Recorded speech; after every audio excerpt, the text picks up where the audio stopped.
I'm sitting here with a very creative brother. I would say brother, but he's actually my cousin. Very creative person. I mean, I've seen you do alternative with a band and everything. Like you, one of the people that have no problem being outside the box or just being you. You know what I'm saying? It's crazy how we like you being used outside the box, but it's just like just being yourself. You're supposed to be different. But this guy is like, you wrote how many books now? I'm on my third. Well, tell them, give them like a little short breakdown on your books and what they can. All right. And thanks for having me on. Oh, definitely. You know, a lot of times people are exposed to something, they got a context from it, they can't help but see it outside the box. It's good for people who've known you for a while and can understand that you are just how you are versus it being a new thing as opposed to just doing what you do. Evolving in life. Mm-hmm. And thanks for having me on. Thanks for valuing what I say and what we do. My first book is called The Sunrise in the West. In Arabic, it's called Khuruj al-Shams min al-Maghrib. And it's basically expanding the conversation around reparations to include continental Africans. So instead of the conversation around reparations being just about getting paid money in currency for the unpaid labor of our ancestors in these United States, the conversation is also, can we be ceded land from the African Union for Africans' historical role in the kidnapping and displacement of our ancestors? As it goes, I would love for reparations to come to me as some cash. Accountability. Yeah, but I'd rather it be African land. And I think that, so many times reparations discussions are stalled because they'd be like, shit, your cousins put you on the boat. And so I think that component. And so it's just the book's about, how would African Americans, if we saw ourselves as one nation, engage the United Nations in order to get land from the African Union as reparations. And so, that's that conversation. But that's the science of it. And then this is that conversation. This is volume 2. It's called Star Logic or Mantiqul Najm in Arabic. And it's an organizational charter and some philosophy and some political rituals that if you down with seeking a state and creating a country, what you do for that. And so, To create your own. Yeah. So they basically the next step is self-determination. And so, I feel like Is that Coogee Chocolate? Exactly. Yeah. And so the old folks be like self-determination and unity. How can we get together? How can we get together? I feel like we already unified. The young people are unified. We just unified around the wrong things. Oh yeah. And so, with the wrong things, this nation and that nation could make peace in one nation because you can't talk to the United Nations about a country unless you have peace amongst yourselves. So the first foundation. You have to unite to come to the door. Yeah. So the first foundation is how you make peace amongst the nations. Oh, wow. You know what I mean? It's a blueprint. Yeah.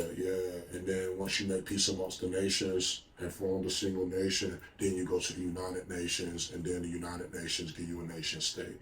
And so this is volumes 1 and 2. I just finished volume 3. It's published online. It's called Dusk Orientalis, Shifaq al-Shirki, and it's just the philosophy for how we get it done. It's a strategic plan.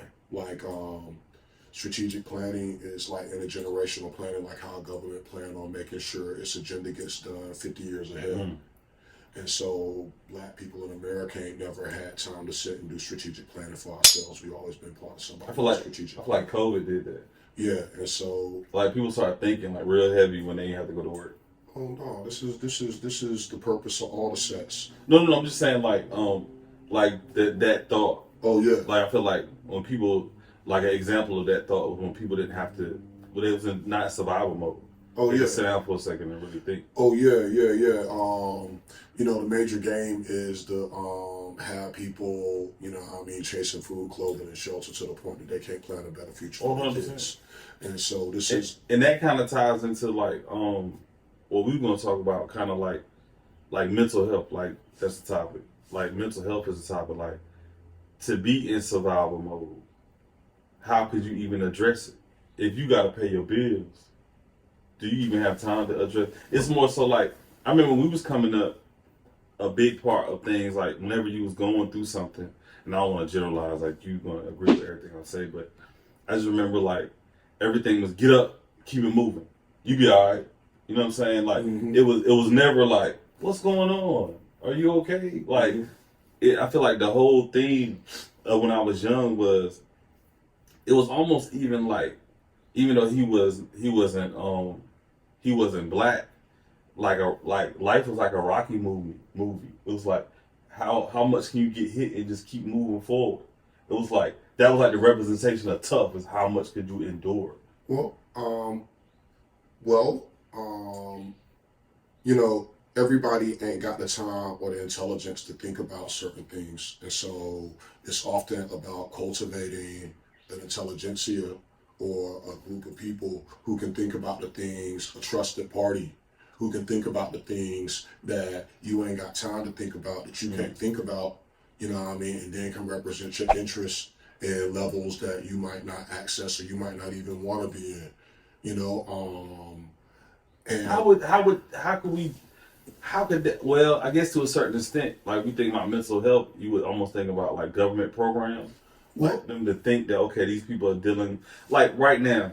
If we think about, and this is something that I've thought about a lot lately, that a lot of people can say that they're not going through something. Everybody can say that they're fine, but we was just dealing with this phantom menace that you couldn't see, that was killing people, making people sick, and it's like, how could you?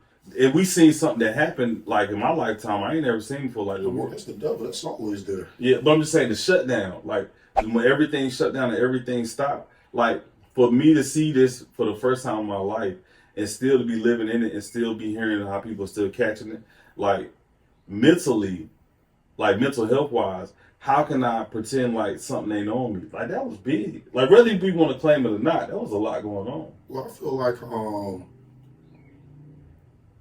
life isn't for the weak. Oh, definitely not. And you know, some of our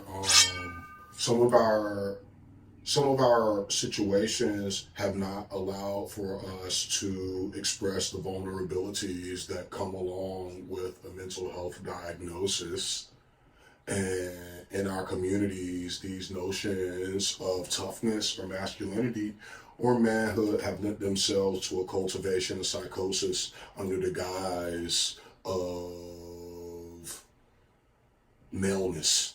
No. And so, you know, regarding like because you're a man, we can sweep under the rug and keep it moving. Yeah, well, there's that. But I think that, you know what I mean, we let certain things go. You know, I don't even want to say, all right, so thank you for giving me a chance to talk about my works. Yeah.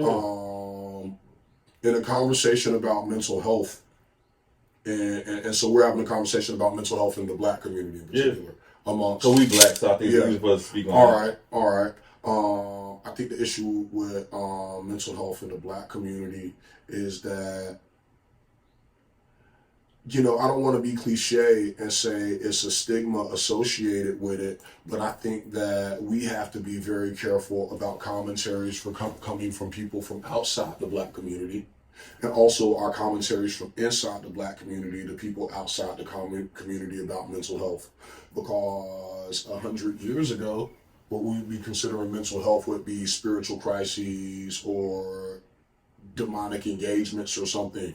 And so when we be like, yeah, there's a mental health crisis in the Black community, we're all going untreated, to a certain mind state that's less demonizing our own people and mass pathologizing our people. And if you understand mental health as it is, as a business, as the pharmaceutical business it is, you actually inviting people to medicate your kids. Diagnosis by giving them a diagnosis. Therefore they can medicate. You inviting people to medicate your kids in generational waves. And so, while I appreciate, I've benefited from anger management as therapy in my life. And so I'm not averse to having a conversation about mental health, but we have to be careful that we don't mass pathologize, i.e. mass demonize our own people in a conversation when there might be other solutions available. Drug culture is already a problem with us. Well, look, okay, let's say mental health outside of prescription. More so like, this is like an example of something I feel like is like even like a level of trauma. Well, I'm not sure if that's gonna be the right word, but I think you'll catch me when I explain it. Like, imagine, I get tired of seeing slave movies, right? Because I get tired of seeing, for one, chains around black people's necks. I get tired of these white folks looking empowered to the point where they got their boots on our necks. And I honestly start to feel like at some points that it puts something in our mind that we are inferior sometimes. Because I feel like, how many times I've had conversations with black people that feel uncomfortable around white people. But uncomfortable because it's almost like in the back of their mind, they feel like somehow they're inferior, or feel uncomfortable to the point where somehow they feel like they need to be accepted by. And I feel like like in America, I feel like that's pushed. Like, I think it's pushed that the white water is supposed to be like fresher, or the grass is greener. So I remember when I was coming up, they said you made it if you moved to a white neighborhood. And I feel like that affects you mentally. Like, I think you got to get past the point of even like, for one, we don't even understand. I think a lot of times we don't even understand self, because we're like we said earlier. You get up, brush yourself off, keep it moving. Like, we don't even know who we are. We're always reacting to trauma. You're constantly reacting to trauma, and then you have these things put in front of you to make you feel like you're inferior. I feel like we have to sift through so much stuff to even get to a certain point to even understand that something is wrong, because we in survival mode so much. And I think that's why mental health is important, because somehow we're gonna have to figure out a way to slow down for a second and realize, you know what, something ain't right. Well,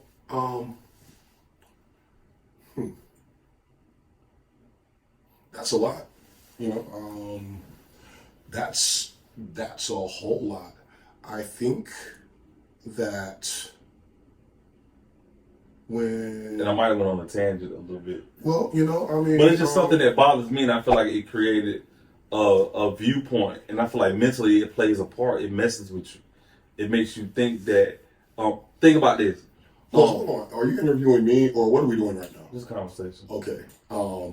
I think that when we engage mental health, we have to be conscious of different microaggressions and macroaggressions that go on. Okay. And we have to acknowledge that a lot of our mental agitations or instabilities come from environmental and social factors that we can regulate. Well, give me an example. If we but had the confidence to do so. To say. Yeah, I was a 5%er. And so I already saw myself as superior to everybody and everything.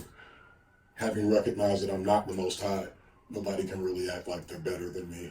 And so I don't really operate in inferiority complexes. Yeah. If anything, I condescend, if only to bring people to my level. Like, explain that. Go a little deeper with that.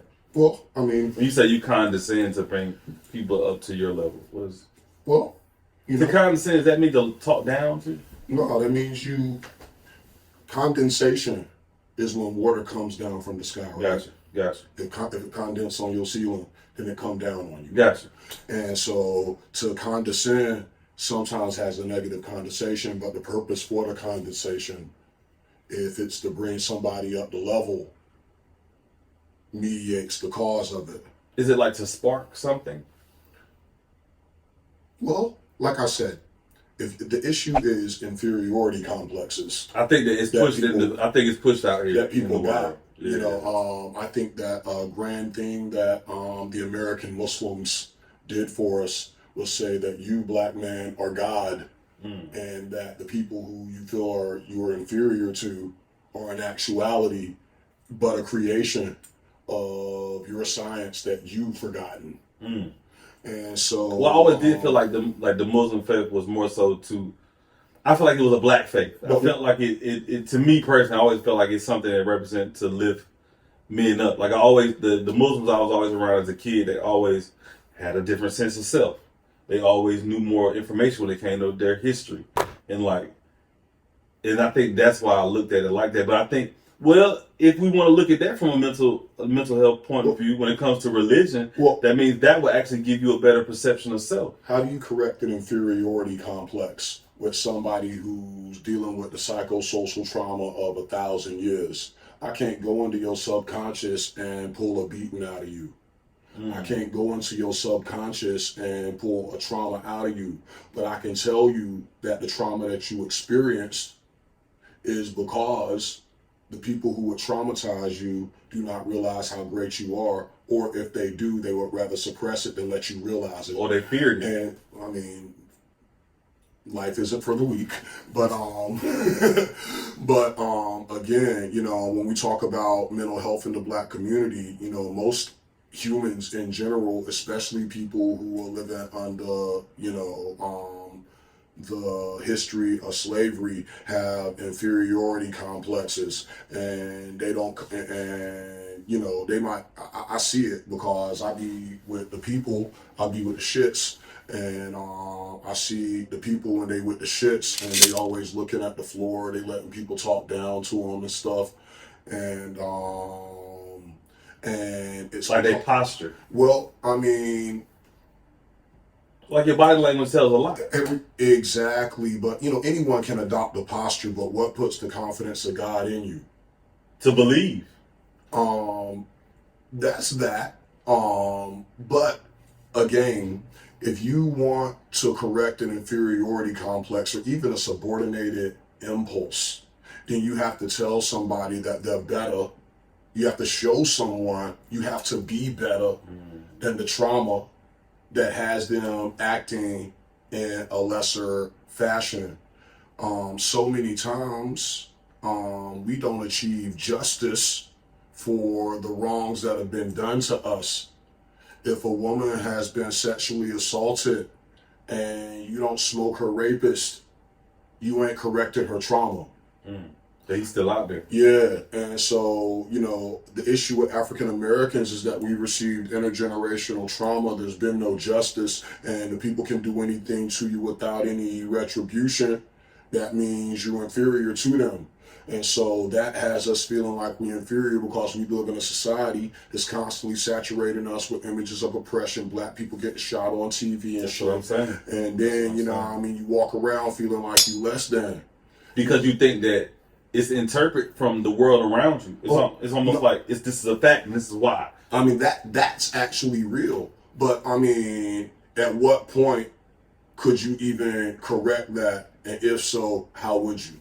Let's say that, you know, and this lack of knowledge of self, this compounded psychosocial trauma lends itself to multiple mental illnesses that sprout and flower out into the black community because we ain't got a sense of self, and we have 500 years. If I get with a woman, she got 500 years. We got a stack's worth of trauma to work through that ain't even been processed by mental health, and that has spiritual implications because they took our religion from us, and we don't even know how to deal with that. Then on top of that, the everyday life. Yeah, and so, you know, people think that there's going to be a simple fix to the different situations that have dealt with us, but we're going to have to deal with it in a sophisticated fashion, recognizing that there will have to be tiers of treatment and acknowledgments of traumas that we ain't even had in our community. It's these dudes in our community fucking the little boys, bruh. We don't say shit about it, bruh. You know what I mean? The little boys running around here acting like girls. You know what I mean? The little boys is going to prison. They ain't little boys, but the boys is going to prison. You know what I mean? They mashing off in prison. They coming home with something. They test us when we go in. They don't test us when we go out. It's a Trojan horse mechanism. They come home. They marry our cousins. They date our cousins. Shit, it might be my motherfucking cousin. Yeah. You know what I mean? We ain't having conversations about that shit. You know what I mean? And it's lending itself. But, you know what I mean? Damn, bro. You know what I mean? Let's say, let's say a woman get raped and she be promiscuous after that. Then we wouldn't even it happens. Well, let's say she got molested and she promiscuous. Yeah. We wouldn't, but you know what I mean, our homie might get hit up on the inside. You know what I mean? He might be a Decepticon as OG doing life. And you know what I mean, he come home, she can have a conversation with me, nigga. Fuck. You know what I mean? Who the fuck can he talk to, bro? You know what I mean? And so, you know what I mean? But more and more of us, Black and Latino youth, we getting socialized in the prison industrial complex. You know what I mean? Bitch told me, sorry. No, okay. A woman told me some gay for the stay shit. You know what I mean? I never even heard that. And so it's a thing. You know what I mean? We know that. What does that mean? It mean that niggas, while they do their bids, they be doing shit. Oh, they gay while they're in. While they in. Just for the stay. Yeah. Oh, but just wow. But just imagine. But they straight when they come home, supposedly. Yeah. But just imagine they test people for HIV on the way in, but do not test them on the way out. What in the world? So they come out here to spread. Bro, that's how they killing us. That's one of the mechanisms, but we can't have a conversation with our homie, bruh. Is you cool? You need to get tested. You dating my cousin. You dating my sister. Oh, wow. Bruh, did they hurt you, bruh? But then, think about it. That's big when it comes to mental health, because you got to think about it. Instead of even facing it or even loving yourself enough to get tested, you rather put the trauma to the side. Oh, bro, it's understandable. Who the fuck could you tell? A therapist, at least. I mean, that's the only person, really. Yeah, but because I think as a black man, you would be so afraid to have that conversation. Bro, them bitches be writing everything down. But I'm just saying, if you don't, you're gonna crumble from the inside out. Yeah, but that's what's happening, bro. And so I feel like, for me as a black man, you know what I mean, I was, blessed to, just Islam's a blessing. You know what I mean? We protect the little boys from rape on the inside. Not the little boys, we make men. The young men. And I feel like that's a discussion mental health wise that's really, really slipping through the cracks. And it's like we be having the church people in the Quran, people that be Bible thumping and Quran thumping, like God say this, and then you got the activist people, they be like, I was born this way. I can't tell you how you done felt since you was born. I can't win that argument, and you ain't gonna tell me what that book say. I read it in different languages. Mm-hmm. But while we talking about that, I done seen people get hit up and they recreate their trauma. All our homies ain't really gay like that, bruh. It was taken from them. Our homies were hurt and they were recreating their trauma just like we get a benefit to the little girl. Oh, I But we ain't having a conversation about what's going on in the church, what's going on in summer camp. The shit, bro. Yeah, that's scary. Yeah. Look at our community, it's scary. I ain't even think about that. They ain't got no daddies out there busting off. It's Freudian. Yeah. But they also don't have they frustrated and they angry and they also don't understand, like, I think they don't have a value on life either. Well, I mean, bro. And that's mental health too. That's a mental issue. I mean, you don't know, honestly, it's wild, bro. It's wild. I don't think we even undervalue life. I think we just I think it's a different way of seeing what it is. Just imagine. It's like we were talking about. You feel like we feel like we less than a society because white people can do stuff to us and nothing happened to them, and that's just the way of the world, and it sucks. In our own community, we still got to deal with people trying to do shit to us. Our own people. And so we can't fucking flex on Duke Power. No, he's gonna cut you off. Niggas just gonna cut you off. Keep it moving. And so what we do in our community is we flex on each other. We might go home and take it out on our woman. Yeah. And it's displacement. Yeah. Because you invoke power where you feel powerful to a certain extent. Well, if you feel it's like a bubble. You push it down somewhere, it's gonna pop up another place. It's displacement. You know what I mean? Like you can't fuss a dude power, but you can fuss at her when you get home. It's a warping. Yeah. Cut the damn lights off. Yeah. But it's almost like you have to release it somewhere. Yeah. Yeah. And if you can't, as a man, if you can't communicate, then it's gonna come out like that as rage. Mm-hmm. And effective communication, emotional intelligence, like intellectual quota, like intelligence. I found that it comes from reading. When I think, when I feel, I think. When I think, I hear words in my own voice. The more words I have to explain to myself, the better I can think about things that are happening. You talked about reading a book, and the book helped you explain to yourself what was going on in your life. Yeah. And so I think that a certain emotional intelligence comes from taking in literature on the subject. Definitely. Yeah, but you know, I mean, like you said, if we out here in the rat race, working 10 hours a day, taking the kids to school, cooking, and then you right back at it tomorrow. You ain't thinking about no book. Yeah, you ain't thinking about no book. You're trying to survive. Even if you got it, you ain't got time to read. You know what I mean? A lot of us actually think about books. We buy books, people give us books, and they just sit because we be living life. And so, you know, I think that a lot of the emotional intelligence, I mean, shit. You just said a lot right there. No, it's real. You know what I mean? It's like, you know, this whole library is full of books. And so I feel like a lot of times the intelligence that would help us mediate the thing we don't access. And then by the time somebody get to us, we lit and they just want to give us drugs and pay us for what, you know what I mean, we could have probably worked out with some anointing oil and a dip in the river. But so let me ask you this. I know that's a joke. I know what you're saying. but do you believe certain? I ain't saying medication. Do you believe that sometimes it is an imbalance? Yeah. I mean, serotonin, dopamine, adrenaline. You know what I mean? All them things are real things. Testosterone, estrogen. You know, and any number of experiences can lend themselves to an imbalance. You know what I mean? I can, you know what I mean, take some motherfucking X and my testosterone can be on 10 for the rest of my life because I permadose.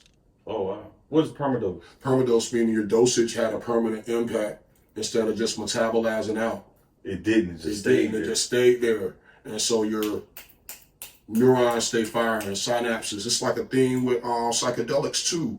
And so experiences can alter your balance for the whole of your life or for the rest of your life. Okay, let me ask you this, because I've had experiences myself, and I'm not telling anybody to go do what I've done because everybody's body and mind is different. But I feel like I used to have trauma in my body. Mm-hmm. Like, I think when I was young, you know, I was a good kid. I came from, I ain't gonna say well, but like a good neighborhood. But I went to school in the middle of the projects, W. Pearson. But I lived in Hope Valley. That was a culture shock for me. And then as time goes on, you start to realize, like, you know, the values in the systems are different. And then my parents got divorced. You know, I moved to a rougher side of town on Green Street. Mm-hmm. So I'm going from Hope Valley to Green Street. So it's like, the way things happen are different. And I had to change.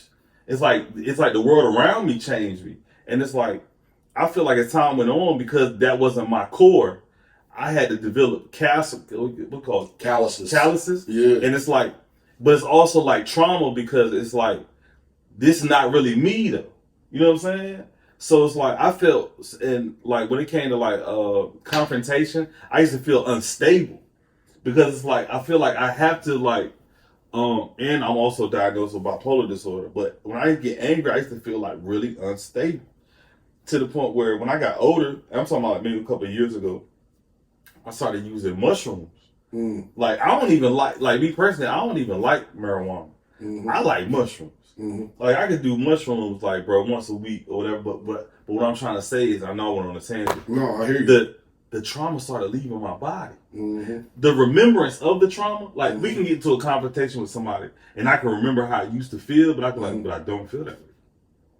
Like it's the weirdest thing ever for me. Cause like, bro, it's left my body. I feel like 95% of whatever it was is my hands used to shake when I get mad. I just feel unstable, bro. I don't feel that way no more. And it's like I'm also have a different sense of self now. Mm-hmm. And it's like, but I also was on that journey. But I promise you, it was the mushrooms, bro. In the process of. Not just like it was like a magic pill. Oh no, but bruh, it did something major to me. It's a science. It's called psychopharmacology, and so it's like pharmacology, and then like psychedelics. And so psychopharmacology is how all drugs are synthesized. The mental health drug is something that has a psychedelic effect in nature that's been made into a pill. Or a mixture of them. They synthesize it instead of getting it from the plant or whatever. And so, but that's not and like you said, that's not to promote psychedelic use. No, because it can have adverse effects in different people. But trauma, that you said, trauma is trauma that lives in our bodies is a product of nerves and neurons that have been taught to fire in a very, very particular way that may not have the benefit that may not have a benefit. And so psychedelic use, because it introduces a new chemical process into your mind and body, creates a situation where your neurons fire differently. Yeah, I heard it activates more of the brain. Well, just imagine that, your brain you see the grooves in your brain? Yeah. The grooves in your brain are real grooves. Them is pathways that your nerves fire on. But, when you psychoactivate, then grooves become less entrenched. And so let's say your mind expands, but it don't snap back to the small state that could contain the trauma. And so since like my brain grew. Yeah, or the path it minimize those paths of trauma almost. Exactly. Since it worked in a new way, it worked in a different way. It didn't go back and retrieve the baggage because it's traveling lighter. And I believe that to be 100% because, bro, the way I feel, I never felt like this before in my life. Yeah, bro. Like the level of trauma that has left me, my body, and like even anxiety, like a lot of this stuff is, bro, I feel like it's down to like 80-90% gone. Like, and then what it does is it gives me the ability to think instead of react. Like, that's a game changer. Because the thing is, when you have trauma in your body, you're feeling it. So because it messes with your thoughts. But when you don't feel it, you can think. If I may. Yeah. And, we were just talking about literature. Yeah. And the ability to think about how we feel. And let's say, access to psychedelic mushrooms ain't really, what we all got. Yes. Some of us might be doing a bit. We can't get straight. Yeah, definitely. Shoot, I'm kidding. The inside runs the outside. But let's say somebody doesn't have access to shrooms, and they and shrooms create a pathway where you can cut through it and feel it without having to think about it, and it gets you to where you're going. But let's say somebody needs the tools to think about it without the aids of a psychedelic. Or let's say even the psychedelic might be viewed as an intoxicant and be forbidden from them for certain systems. Yes.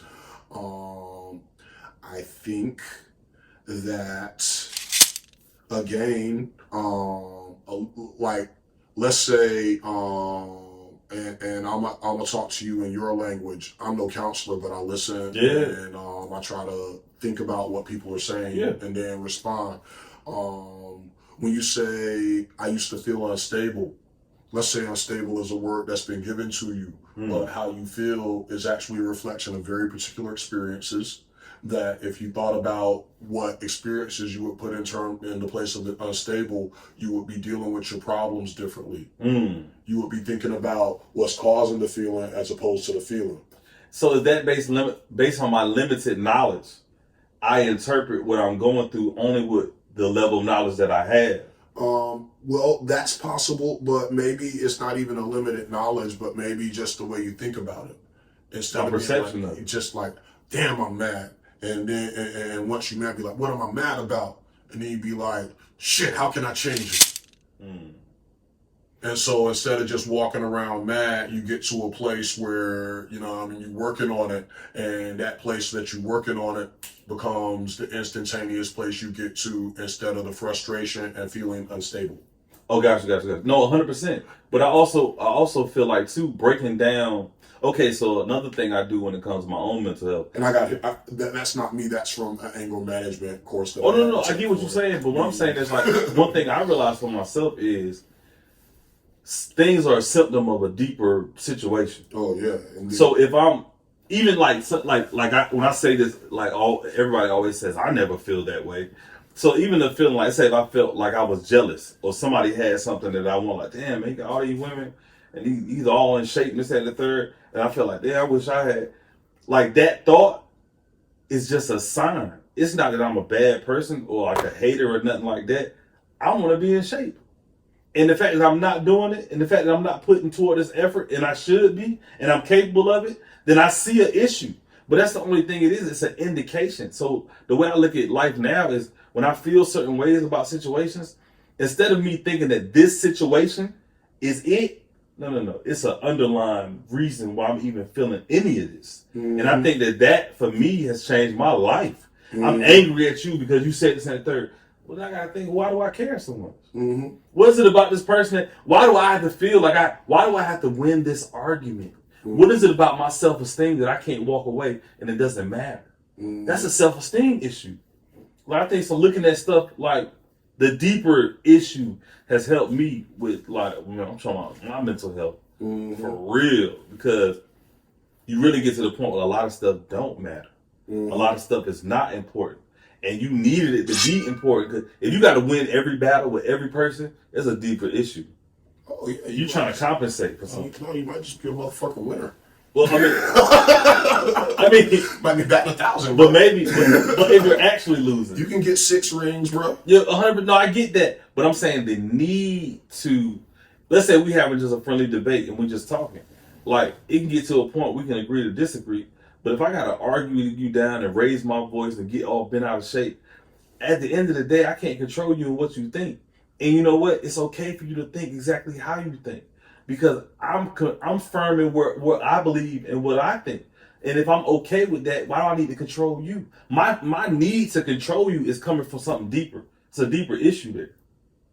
Let's say I'm a parent. Okay. Well, that's the difference. And my child does not think like I think. Yeah. And my need to control them comes from the fact that I have a perspective that they have not yet gained. 100%. And sometimes it becomes necessary to ensure people understand the gravity of a situation and the love of it.